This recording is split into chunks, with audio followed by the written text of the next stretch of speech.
بسم الله الرحمن الرحيم. maanta waxaan oo inii wada nafaqada tinta oo aad u fiican inta waxyaabo ka sameeynay isase ku suurta gashay aan tusaa insha Allah basashan oo basal gaduud caadigeena ahayd sanjabiil ka qoyan waa kana soo qolofka fiiqa kan qumbo saliid qumbaha canola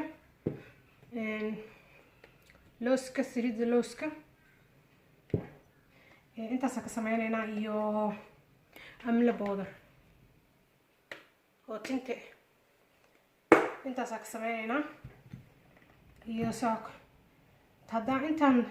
oo tintaada marisid kan qofkaan haysanin qasab maahan anigu waxaas darteeda ugu darsaday laakiin intaan oo kale iyo kan qofka isku haysto wax ka fiican mana weeg laba mar oo kale saddex mar tintaada ku mari kartid oo shaambo oo herbal oo kale to shaambo fiican oo laga sameeyo geedo oo kale tada ku madaxa ku dhaqdid natiijo fiican ka helay marka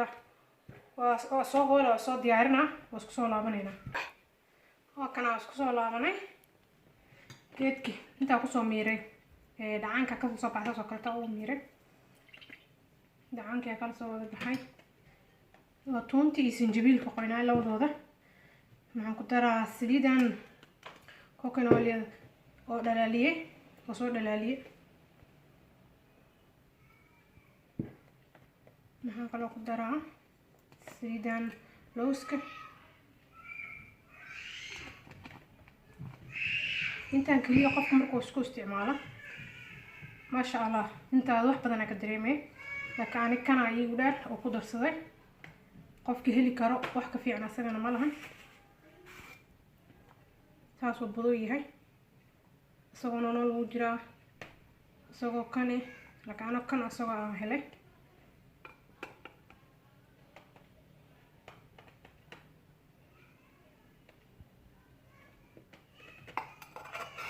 andada soo qabana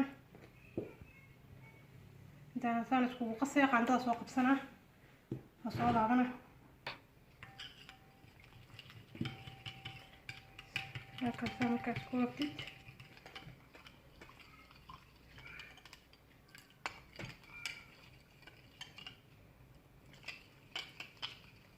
دارت كتسان وكلا اسكو قسني حوغا فرنجيركا غشنay adiga laba week oo kale soo isticmaalaysan isaatintaada tahay ku xirantahay intaan oo kale qofku isku helo tinteeda ma bixin ama lafteeda every ama saana وكبحها كده